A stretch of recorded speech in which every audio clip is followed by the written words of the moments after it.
биздин жашообуз, биздин ийгилигибиз сахаба радыйаллаху анхумдарды ээрчип, алардын жолун жолдогон себептен ийгиликке жетебиз. Себеби ошол жол менен сахаба радыйаллаху анхумдар ийгиликке жетип, Аллах разы болду деген макам даража алыштылар да. Аллах Кур'анда радыйаллаху анхум, Аллах алардан разы болду деп айтты да. Ошондуктан эң зарыл маселе пайгамбар алейхиссалату вассаламдын жана сахаба радыйаллаху анхумдардын жолун үйрөнүп, ошолордун жолун жолдоо. Ошондуктан буйруса куптан намазынан кийин хаяту сахабалардын жашоосунан биз күнүгө бир аздан сабак алып, өзүбүзгө тиешелүү талим тарбия алып, сахабалардын жолун жолдонууга ниет кылалык. Ошонун биринчиси итаат деп айтылат да. Эң негизгиси сахаба радыйаллаху анхумдардын ичиндеги сыфаттар аларды бактылуу кылган. Ийгиликке жеткизген сахаба радыйаллаху анхумдардын ичиндеги турган сыфат болчу. Ошол сыфаттардын эң биринчилери пайгамбар алейхиссалату вассаламга болгон итаатынын негизинде алар ийгиликке жеткен да. Ошол туурасында Аллах Таала Кур'анда айтат: "Атиуллаха ва расула", итаат кылгыла Аллахка жана Аллахтын элчисине. Демек биздин ийгилигибизге жетиш үчүн Аллах бир эреже айтып атат. Эң биринчи силер Аллахка, Алланын элчисине итаат кылгыла, лааллакум турхамун, силер рахим кылынасыңар. Демек Алланын рахматына жетүү үчүн Аллахка жана Алланын элчисине итаат кылып моюн сунуу керек экен. Жана ошондой эле сахаба радыйаллаху анхумдардын сыфатын Аллах Кур'анда баяндап атат. Иннама кана каулал муъминина иза ду'у илаллахи ва расулихи лияхкума байнахум ан якулу сами'на ва атa'на ва улаика хумул фаизун. Сахаба радыйаллаху анхумдардын сыфаттарын айтып атат.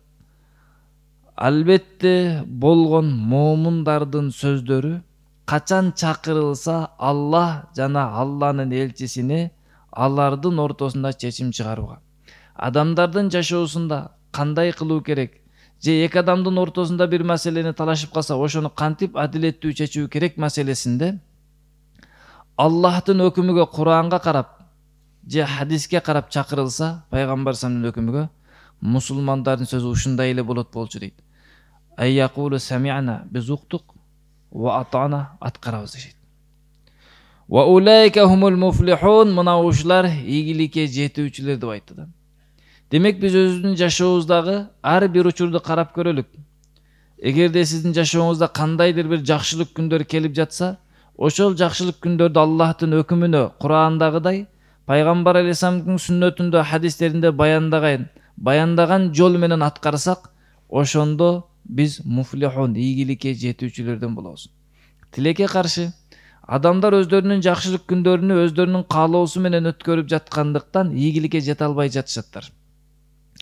Той болуп жатат, тойдун сүннөтүн Аллах буйруган, пайгамбар салам көрсөткөн тарикасын карманбагандыктан, өзү каалагандыктан той өткөргөндүктөн, өзү каалаган тарика менен өткөргөндүктөн натыйжада баары наразы болуп жатат тойдунчу. Тойдон кайткан аялдар барып айтып берет: "Дасторкон нептеп эле жасап коюптур. Боорсоктору тигиндей болуп калыптыр. Кичинерээк ресторанга чакырып коюптур. Рахмат айтып кетпейт да. А сиз ал жака миллиондогон акча коротконуңуз менен иши жок. Эмне үчүн? Себеби сиз Аллах жана Алланын элчисинин жолуна салбагандыктан, өзүнүн каалоосуна салгандыктан ошол иште ийгиликке жетпей жатабыз."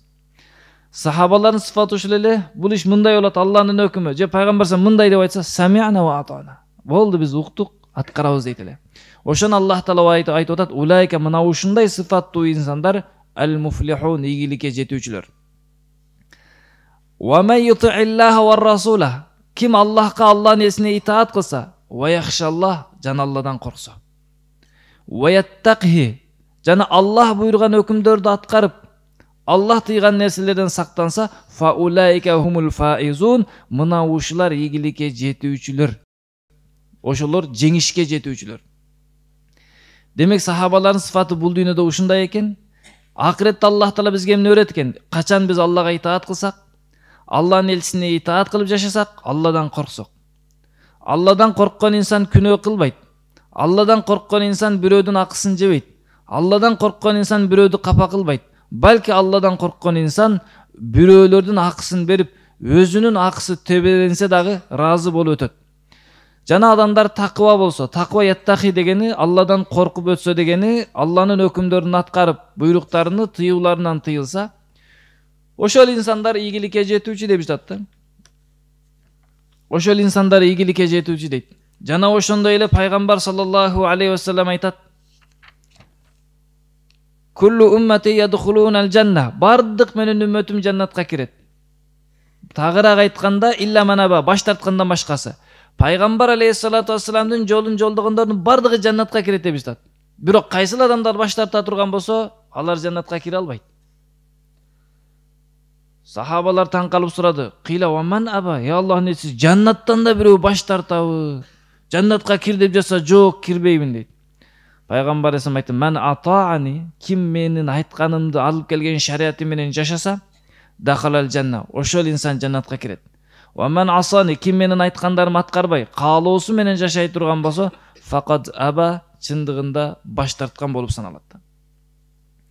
Сахаба радияллаху анхумдардын Аллах мен силерден разы болдум деген аяты түшкөндө сахабалар итаат менен сыналган эле да. Сахаба радияллаху анхумдар пайгамбар сам Хунайн сапарында Меккеге жакын барып умра кылабыз деген учурунда меккениктер ыймансыздар тосуп силер быйыл кирбейсиңер. Биз силерди киргизбейбиз. Эгер киребиз дей турган болсоңор анда уруш болот деп тыйып тосуп туруп алганда пайгамбар эсем артка кайтууга даяр болду. Бирок бардыгы ихрам байлап алган эле. Бардыгы өздөрүнүн хадияларын Меккеге барып хадия кылып союла турган жаныбарларны, бизде ажылыкка баргандар ал ошол жактан соёт го. Ошондой бир жаныбарларды алып алган эле чогуу өздөрү менен. Талби айтып аткан, Кабатулла көрүнүп турат, жетип калган. Эмне кылып атат? Алар кирбейсиңер дегенде пайгамбар сам кайтабыз деди. Сахаба радияллаху анхумдар бир аз кыйын болду кайтыш. Эмне үчүн? Динге болгон мухаббат, Алланын үйүнү, Кабаны канчалык сүйгөндөр умра кылабыз деп барса, элестетип көрүңүз, сиз дагы бүгүн умра кылабыз деп барсаңыз, Кабатулланын жанына баргандан кийин болбойт, сиз кайтат экенсиз, канчалык ыйлайсыз? Канчалык кайгырасыз? Канчалык жол издейсиз? Эптеп кирип кеткенгечи. Бирок пайгамбар сам эмне кылды? Кайтабыз деди. Пайгамбар алейхиссалам сахаба радияллаху анхумдарга көрсөтүп, алып барган хадини союп, жаныбарын союп, чачын алып ихрамдан чыкканда сахабалар ошону дуурат. Итаат деп ушуну айтат да. Итаат деп жакканда эле эмес, жакпаган жерде келгенде моюнсузсаң ошондо итаат толук болот да. Анда сахабаларга кайттык дегенде сахабалар артынан ээрчип келдилер. Бир аз келип туруп, бир дарактын астына келгенден кийин пайгамбар мен сахабалар кайрадан бир баяат келишим түздү да. Ошол келишимде пайгамбар алейхиссалату вассаламга сахабалар келип айтты: "Аллахтын элчиси, биз сизге итаат кылабыз, сиздин айтканыңызды аткарабыз. Сиз каалагандай жашайбыз. Биздин жашообуз сиз айткандай болот. Бизге оор болсо дагы, бизге жеңил болсо дагы." Бая'на ала Мухаммадин. Пайгамбар алейхиссалату вассаламга келишим кылдык. Ала сам'i ва та'a. Угабыз жана аткарабыз айткан нерселериңизди фил макрахи вал манша. Жага турган учурда дагы, жакпаган учурда дагы. Фил усри, бизге кыйын болсо дагы, вал юсри, жеңил болсо дагы. Тагыраак айтканда, Аллах жана Аллахтын элчиси дин үчүн менин каалоом же менин каалабагандыгым мага жеңил болгондугу же мага оор болгондугу каралбайт деди да. Ошондо Аллах таала аят түштү. Лакад радияллаху анил муъминин. Аллах разы болду муъминдардан. Муфассирлер айтат, муъминдар дегенде максат сахабалардан. Из юбайюнака тахта шажара. Дарактын астында пайгамбар алейхиссаламга келишим кылып жатканда. Сахабалар пайгамбар алейхиссалату вассаламга келишим кылып жатты. Эмне деп келишим кылды? Аллахтын элчиси, биз сиздин айтканыңызды угабыз, итаат кылабыз, жагабы, жакпайбы, оорбу, жеңилби аткарабыз деген маселе болду да. Ошол үчүн сахаба радияллаху анхумдар ийгиликке жеткен. Биз дагы кайсы бир адамда ушул сыфат боло турган болсо, Аллахтын элчисин ээрчип жашай турган болсо, эң биринчи ал инсан Аллахтын сүйүктүүсү болот да. Кул ин кунтум тухиббуна Аллаха фаттабиуни. Эгер силер Алланы жакшы көрө турган болсоңор, анда мени ээрчигиле. Не кылат? Аллах таала силерди жакшы көрөт. Юхиббукумуллах. Аллах силерди жакшы көрөт. Ва ягфир лакум зунубакум. Күнөөңөрдү кечирет. Vallahu gafurun rahim. Allah Taala keçиримдүү, мээримдүү зат. Көп адамдар айтат, мен Алланы жакшы көрөм, мен дин жакшы көрөм, мен сүннөттү жакшы көрөм. Кайсы бир адам ушул сөздү айткан болсо, бирок жашоосу сүннөт болбосо, ал инсан айткан сөзү жалган болот. Пайгамбар алейхиссалату вассаламдын жашоосунда Аллахтын ыраазылыгы турат. Ошол үчүн эгер силер Алланы жакшы көрсөңөр, анда пайгамбар алейхиссалам дерси келет. Эмне кылат? Аллах силерди жакшы көрөт. Алла ушундай зат, эгер кайсы бир адам бир кадам кыла турган болсо, Аллах андан көбүрөгүн берет. Сиз пайгамбар алейхиссалату вассаламдын жолун ээрчисеңиз, Алла сизди жакшы көрүп калат. Бүгүн тескерисинче Аллах Тааланы адамдар наразы кылып алып жаткан себеби, алар адамдарды разы кылам деген себептен Аллах наразы болуп калып жатат. Аллах наразы болгондон кийин сиз разылыгын издеген адамды да кайра наразы кылып коюп жатат. Ошол үчүн жана мисал келтирип айткандай, адамдар той өткөрөт.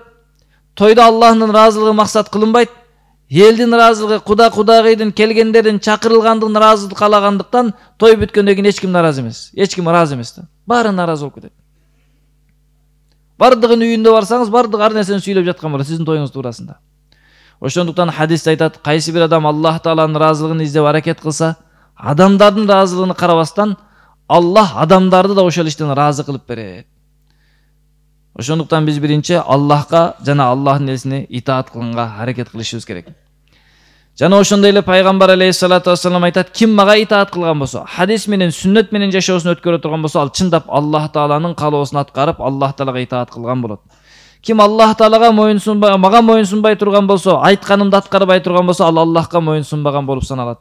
Ошондой эле пайгамбар алейхиссалату вассалам айтат, ким амирге, иш башыга итаат кыла турган болсо, ал мага итаат кылган болот. Кайсы бир адам мага итаат кылбаса, анда мага да итаат кылбаган болуп саналат дейт.